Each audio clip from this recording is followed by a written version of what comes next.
friends, welcome to Chitra Science Hub. Today we will discuss about biosynthesis of fatty acid part 2, in which we study about fatty acid synthase enzyme and its action. Fatty acid synthesis हमने पिछली video में उसका first part पढ़ा था। Fatty acid synthesis को हमने दो part में डिवाइड करके स्टडी करा है। पहले में हमने एसिटाइल कोएंजाइम ए से मेलानिन कोएंजाइम बनाया है और दूसरे पार्ट में हमने मेलानाइन कोएंजाइम में दो दो कार्बन यूनिट जोड़ के पूरी फैटी एसिड चेन बनाई है। तो एसिटाइल कोएंजाइम से मेलानाइल कोएंजाइम ए की सिंथेसिस हमने इस वीडियो के फर्स्ट पार्ट में पढ़ी है। सेकेंड पार्ट में आज हम पढ़ेंगे मेलानाइल कोएंजाइम से फैटी एसिड की सिंथेसिस। अब पिछली वीडियो को एक बार शॉर्ट में रिवाइज कर लें कि एसिटाइल कोएंजाइम से मेलानिन कोएंजाइम की जो सिंथेसिस है वो एसिटाइल CoA कार्बोक्सिलेज एंजाइम करता है, जो एसिटाइल CoA का कार्बोक्सिलेशन करता है और इस स्टेप में एनर्जी यूज़ होती है in the form of ATP। और ये स्टेप जो है कमिटेड स्टेप होता है फैटी एसिड सिंथेसिस का। फैटी एसिड सिंथेसिस जो है मेनली इस स्टेप पे रेगुलेट होती है कि वो ऑन होना है फैटी सिंथेसिस या ऑफ होना है। अब हम देखते हैं fatty acid synthase enzyme. Fatty acid synthesis जो करता है मेलानाइल कोएंजाइम और एसिटाइल कोएंजाइम से फैटी एसिड सिंथेसिस जो स्टार्ट होती है वो फैटी एसिड सिंथेज एंजाइम करता है। अब ये जो एंजाइम है ये एक मल्टी एंजाइम कॉम्प्लेक्स है। मल्टी एंजाइम कॉम्प्लेक्स क्या है? Group of enzymes which catalyse sequential step of A reaction. एक सीक्वेंस में जो स्टेप है उन्हें कैटालाइज जो ग्रुप ऑफ एंजाइम्स करते हैं उन्हें हम मल्टी एंजाइम कॉम्प्लेक्स कहते हैं। तो दो तरह के फैटी एसिड सिंथेज होते हैं। एक वो जो प्रोकैरियोट्स में प्लांट्स और माइटोकॉन्ड्रिया में पाए जाते हैं। इनके अंदर एक एसाइल कैरियर प्रोटीन होता है ACP, जिस पे growing fatty acid chain attach होती है, और 7 जो है इंडिपेंडेंट फंक्शनल एंजाइम्स होते हैं जो एक साथ जुड़े हुए होते हैं एक कॉम्प्लेक्स की फॉर्म में। हर एंजाइम जो है वो एक एक स्टेप कैटालाइज करता है फैटी एसिड सिंथेसिस में। तो प्रोकैरियोट्स में जो है ये 7 एंजाइम अलग अलग हैं और जो एक कॉम्प्लेक्स में एक साथ जुड़े हैं और स्ट्रक्चरली ये इंडिपेंडेंट होते हैं। अब जो यूकैरियोट्स में या मैमल्स में फैटी एसिड कॉम्प्लेक्स पाया जाता है वो एक डाइमर है 2 सब यूनिट का। अब ये देखिए डायग्राम में ये हमने बीच में लाइन खींची हुई है, ये एक सब यूनिट है और ये आपकी दूसरी सब यूनिट है। हर सब यूनिट के अंदर जो है ये एक जो सब यूनिट है वो एक पॉलीपेप्टाइड चेन से बनी हुई है और एक चेन के अंदर 7 कैटालाइटिक एक्टिविटी है। आपके एसाइल ट्रांसफेरेज और acetyl transacylase, malonyl transferase और malonyl transacylase, keto acyl ACP synthase, acyl carrier protein, ये जो है ये एसाइल कैरियर प्रोटीन है। इस एसाइल कैरियर प्रोटीन पे एक प्रोस्थेटिक ग्रुप है 4-फॉस्फोपेंटैथेनिक एसिड। ये इसका प्रोस्थेटिक ग्रुप है। ये विटामिन जो पेंटोथेनिक एसिड है उससे डेराइव होता है और इसके SH ग्रुप से जो है आपकी ग्रोइंग फैटी एसिड चेन जो है वो अटैच होती है। तो आपका जो ये एंजाइम है फैटी एसिड सिंथेज ये 2 सब यूनिट से मिलके बनता है। तो एक सब यूनिट ये है और एक ये सब यूनिट ये है।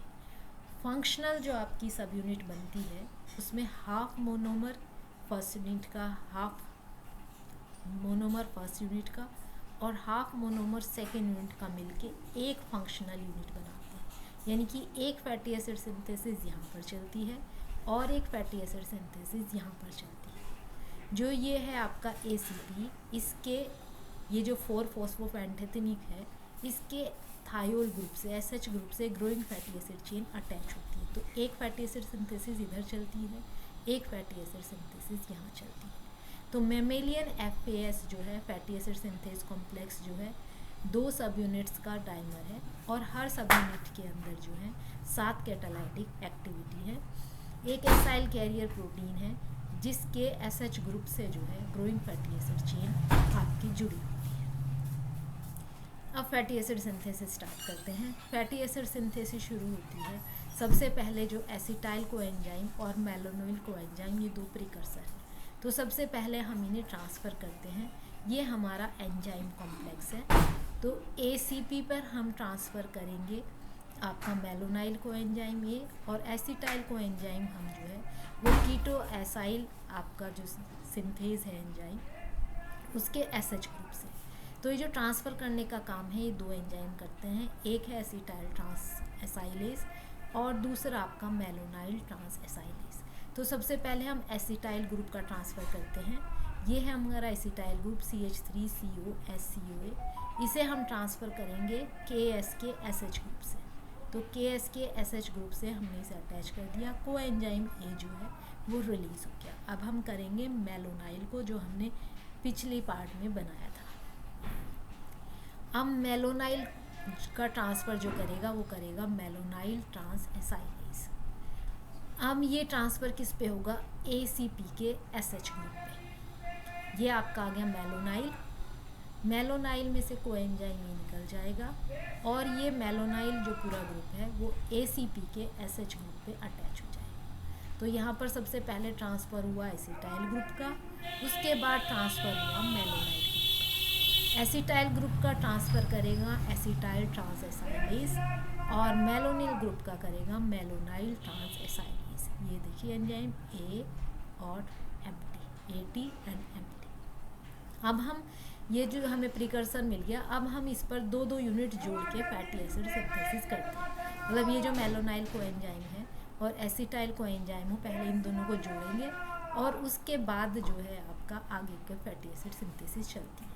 अब ये जो फैटी एसिड सिंथेसिस यहाँ से आगे चलती है ट्रांसफ़र होने के बाद, उसमें जो है हर साइकिल के अंदर 4 स्टेप होते हैं।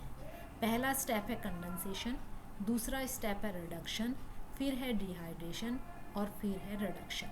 इन 4 स्टेप्स का ही साइकिल बार बार रिपीट होता रहेगा और 2-2 यूनिट ऐड होती रहेंगी। अब ये 4 स्टेप्स क्या क्या है। सबसे पहले स्टेप में हम क्या करेंगे, एसिटाइल कोएंजाइम A और मेलोनाइल कोएंजाइम A दोनों को जोड़ेंगे, यानी कि कंडेंसेशन करेंगे। ये देखिए राइट हैंड साइड में पहले हमने एसिटाइल कोएंजाइम से इसे ट्रांसफ़र करा था KS यूनिट पे, मेलोनाइल को करा था ACP पे। अब हम इन दोनों को जोड़ेंगे। जोड़ने में ये जो आपकी CO2 है, मेलोनिल का जो कार्बन ग्रुप है, ये यहाँ से रिलीज़ हो जाएगा और ये जो आपका एसिटाइल ग्रुप है CH3CO, ये उठा के यहाँ मेलोनिल ग्रुप से जोड़ देंगे। अब जो यहाँ देखिए डायग्राम में लेफ्ट हैंड साइड पे ये एसिटाइल ग्रुप है। एसिटाइल ग्रुप जो है यहाँ से KS से ट्रांसफ़र किया जाएगा यहाँ पर मेलोनिन पे। अब ये ट्रांसफ़र एडिशन होगा, कंडेंसेशन, जिसमें मेलोनिन की ये CO2 तो रिलीज़ हो जाएगी और एसिटाइल ग्रुप आके यहाँ लग जाएगा। अब ये जो कंडेंसेशन है, ये कंडेंसेशन जो एंजाइम करेगा वो है आपका बीटा कीटो एसाइल ACP। अब यहाँ देखिए ये आपका फंक्शनल ग्रुप है, इससे अटैच ये कार्बन अल्फ़ा कही जाएगी, ये कार्बन बीटा पे क्या है आपका कीटो ग्रुप। तो ये बना बीटा कीटो, कितने कार्बन है 1 2 3 4, ब्यूटाइल ACP। इसकी सिंथेसिस कौन सा एंजाइम कर रहा है, beta keto acyl ACP synthase. Acyl fatty acid chain को कहते हैं, 4 कार्बन की चेन है यहाँ पर। तो beta keto acyl ACP synthase enzyme जो है वो इस कंडेंसेशन को कैटालाइज करेगा, एसिटाइल और मेलोनाइल CO को कंडेंस करके ब्यूटाइल बनाएगा और एक CO2 यहाँ पर रिलीज होगा। इस नेक्स्ट स्टेप रिडक्शन। अब ये जो कीटो ग्रुप है आपका, ये जो बीटा कार्बन पे कीटो ग्रुप है, इस कीटो ग्रुप का हम रिडक्शन करेंगे। रिडक्शन के लिए हाइड्रोजन और इलेक्ट्रॉन जो देगा वो NADPH देगा। तो NADPH इलेक्ट्रॉन हाइड्रोजन देने के बाद रिड्यूस हो जाएगा NADP में और ये जो आपका कीटो ग्रुप है, इस कीटो ग्रुप का रिडक्शन हो जाएगा हाइड्रोक्सिल ग्रुप पे। तो अब बीटा पे क्या आ गया, hydroxyl group, beta hydroxy butyl ACP। अब लेफ्ट हैंड साइड डायग्राम में देखिए ACP से ये जुड़ा हुआ है आपका बीटा कीटो ब्यूटाइल ACP। इसका रिडक्शन करके यहाँ बीटा कार्बन पे आपका OH आ गया, तो बना बीटा हाइड्रोक्सी ब्यूटाइल ACP। जो एंजाइम ये रिडक्शन करेगा वो है beta keto acyl ACP reductase. Third step में डिहाइड्रेशन होगा। ये जो बीटा हाइड्रोक्सी ब्यूटाइल ACP है, यहाँ से हम एक वाटर का मॉलिक्यूल निकालेंगे। तो OH यहाँ से निकलेगा और H यहाँ से, तो यहाँ पर डबल बॉन्ड क्रिएट हो गया आपका, वाटर का मॉलिक्यूल रिलीज़ हो गया। अब यहाँ बीटा पे ये जो है आपकी डबल बॉन्ड आ गई, तो डबल बॉन्ड आने के बाद हम लगाएंगे ईन, तो ये हो गया ब्यूटेनॉइल ACP। एंजाइम क्या है जो वाटर ग्रुप निकाल रहा है उसे डिहाइड्रेटेज कहते हैं। किससे निकाला? हाइड्रोक्सी ब्यूटाइल ACP से। तो एंजाइम का नाम हो गया beta hydroxy acyl ACP dehydratase. Left hand side diagram में देखिए वही चीज़ हमने दिखाई है। यहाँ पर है आपका बीटा हाइड्रोक्सी ब्यूटाइल, यहाँ से एक OH यहाँ से H यहाँ से निकाला और ये डबल बॉन्ड क्रिएट हो गया और आपका बन गया ब्यूटेनाइल ACP। अब फोर्थ स्टेप, लास्ट स्टेप, इस स्टेप में क्या है आपका जो है ब्यूटेनाइल ACP को हम रिड्यूस करेंगे ब्यूटाइल ACP में। ये जो डबल बॉन्ड है इस डबल बॉन्ड को रिड्यूस करेंगे, यानी कि एक हाइड्रोजन यहाँ लगाएंगे, एक हाइड्रोजन यहाँ। इसका डोनर होगा NADPH, ये हाइड्रोजन और इलेक्ट्रॉन देगा और ये बॉन्ड जो है डबल बॉन्ड आपका रिड्यूस हो गया। अब ये बन गया आपका ब्यूटाइल ACP। जो एंजाइम ये रिएक्शन कैटालाइज करेगा वो है इनोइल ACP रिडक्टेज। अब ये जो आपकी ब्यूटाइल चेन है ये आपकी ट्रांसफ़र की जाएगी ACP से आपकी KS पर। ये जो आपकी लैंग्वेज चेन जो थी आपकी ये ACP कैरियर पे थी, तो ACP कैरियर से अब ये KS वाले के थायोल ग्रुप पे ट्रांसफ़र कर दी जाएगी और ACP जो है वो नेक्स्ट मेलोनिन ग्रुप को एक्सेप्ट करेगा और फिर साइकिल आपका आगे चलेगा। अब ये जो 4 स्टेप हमने पढ़े, कंडेंसेशन, रिडक्शन, डिहाइड्रेशन और रिडक्शन, इनमें क्या है हर राउंड में आपके fatty acid chain 2 carbon unit आगे बढ़ जाएगी। तो यहाँ पर जो था आपका मेलोनाइल कोएंजाइम A और एसिटाइल, इसके कंडेंस होके हमने 4 कार्बन यूनिट बनाएंगे। तो अगले राउंड में 4 में जब हम 2 जोड़ेंगे तो 6 बन जाएगी। तो हर राउंड में 2-2 कार्बन यूनिट जुड़ती चली जाएंगी और फैटी एसिड चेन जो है वो हर राउंड में 2-2 कार्बन यूनिट बड़ी हो जाएगी। अब पिछले राउंड में देखिए हमने ये ब्यूटाइल बनाया था, तो ब्यूटाइल में जब हम 2 मेलोनाइल जो है हर बार डोनर होगा 2 कार्बन ग्रुप का, तो मेलोनाइल आके ACP पे जुड़ जाएगा।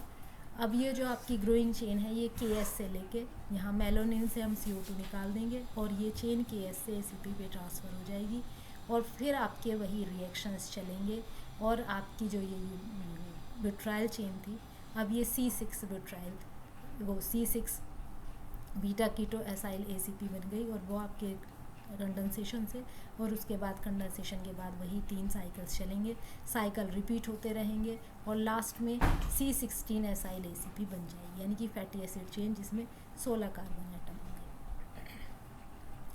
जो पाल्मिटेट है, पाल्मिटेट में 16 कार्बन है, तो 16 कार्बन चेन बनाने के लिए हमें 7 राउंड की ज़रूरत पड़ती है। 7 राउंड में लास्ट में आपकी पाल्मिटिक एसिड बन जाती है। हर राउंड में हमने दिखाया देखिए एक CO2 निकालते जा रहे हैं और फैटी एसिड चेन 2-2 चेन लंबी होती जा रही है। जब पूरी सिंथेसिस हो जाएगी लास्ट में एंजाइम आएगा थायोएस्टीरेज। थायोएस्टीरेज क्या काम करेगा? ACP से इसका हाइड्रोलाइसिस करेगा और फैटी एसिड जो है वो आपकी फ्री हो जाएगी। अब नेट रिएक्शन देखते हैं कि फैटी एसिड सिंथेसिस में हमें कितने NADH कितने आपके एसिटाइल कोएंजाइम यूज़ होंगे। अब एक राउंड जो फैटी एसिड सिंथेसिस का चलता है तो एक एसिटाइल कोएंजाइम यूज़ होता है, एक मेलोनाइल कोएंजाइम, 2 NADPH और बना हमारा ब्यूटाइल ACP। 2 कोएंजाइम ये रिलीज़ हुए, 2 NADP, एक CO2 और एक H2। अब देखते हैं कैसे। देखिए एसिटाइल और मेलोनाइल हमने यूज़ करे, जब हमें इन्हें ACP पे ट्रांसफ़र कर देते हैं तो कोएंजाइम ये रिलीज़ हो जाते हैं। तो 2 कोएंजाइम ये रिलीज़ हो गए। उसके बाद जब हम इन दोनों का कंडेंसेशन करते हैं तो एक कार्बन डाइऑक्साइड रिलीज़ होती है, ये कार्बन डाइऑक्साइड रिलीज़ हो गई। उसके बाद जब हम इसका रिडक्शन करते हैं तो NADPH यूज़ करते हैं, तो 2 NADPH यहाँ पर यूज़ हुए। और जब हम डिहाइड्रेशन करते हैं तो एक वाटर मॉलिक्यूल रिलीज़ होता है, ये एक वाटर मॉलिक्यूल रिलीज़ हो गया। तो एसिटाइल और मेलोनाइल के पहले राउंड में जब हम ब्यूटाइल बनाते हैं तो 2 कोएंजाइम A रिलीज़ होते हैं, 2 NADPH यूज़ होते हैं, एक CO2 रिलीज़ होता है और एक वाटर। अब पाल्मिटेट बनाने के लिए 7 राउंड की ज़रूरत पड़ती है। पाल्मिटेट सिंथेसिस का जो आपका नेट रिएक्शन है वो भी हम 2 स्टेप में पढ़ेंगे। पहले हम मेलोनाइल कोएंजाइम A बनाएंगे एसिटाइल से और उसके बाद हम मेलोनाइल से फैटी एसिड सिंथेसिस करेंगे। अब हमें पता है मेलोनाइल कोएंजाइम A जो हम बनाते हैं वो एसिटाइल, ATP और CO2 को लेकर मेलोनाइल बनाते हैं। अब यहाँ पर हमें 7 साइकिल चलाने हैं, तो 7 मेलोनाइल कोएंजाइम ही चाहिए। तो 7 मेलोनाइल कोएंजाइम बनाने के लिए 7 एसिटाइल कोएंजाइम चाहिए, 7 मॉलिक्यूल ऑफ CO2 और 7 मॉलिक्यूल ऑफ ATP हम यूज़ करेंगे और बनाएंगे 7 मॉलिक्यूल्स ऑफ मेलोनाइल कोएंजाइम ए। अब इन 7 मेलोनाइल कोएंजाइम प्लस एक एसिटाइल कोएंजाइम को यूज़ करके हम बनाएंगे पाल्मिटेट 16 कार्बन की फैटी एसिड। अब आपके 2 NADPH यूज़ होते हैं एक राउंड में, यहाँ 7 राउंड है तो हमने 14 NADPH के मॉलिक्यूल यूज़ किए। एक राउंड में एक CO2 निकलती है, यहाँ 7 राउंड है तो 7 CO2 निकलेंगी, 7 वाटर मॉलिक्यूल निकलेंगे। और कोएंजाइम में इस पहले स्टेप में 2 निकलते हैं, तो 2 एक साइकिल ये हो गया और इसके बाद का एक 6 और एक 7। तो पहले में क्योंकि 2 निकलते हैं तो 6 + 2 8 कोएंजाइम ये रिलीज होंगे। अब जब ये पाल्मिक एसिड बन जाता है तो इसे ACP से हटाने के लिए एक वाटर मॉलिक्यूल यूज़ किया जाता है और थायोएस्टीरेज जो है ACP से इसे रिमूव करता है, तो एक वाटर मॉलिक्यूल यहाँ पर यूज़ हो जाता है। तो नेट रिएक्शन अगर हम देखें तो 7 एसिटाइल ये और 1 ये 8 एसिटाइल को एंजाइम यूज़ करें, 7 ATP हमने यूज़ करा है और 7 CO2 क्योंकि यहाँ पर यूज़ करा, यहाँ पर रिलीज़ हुआ तो हमने उन्हें कैंसिल कर दिया। बना पाल्मिटेट, 8 मॉलिक्यूल को एंजाइम ए के यूज़ हुए, 14 NADPH यूज़ हुए तो NADP रिलीज़ हुआ, 7 ADP यूज़ हुए तो 7 ADP + 7 PI बचा और 6 वाटर के मॉलिक्यूल क्योंकि एक वाटर मॉलिक्यूल इसे रिलीज़ करने में यूज़ हो गया। This is all about synthesis of fatty acid from malonyl coenzyme. Thank you.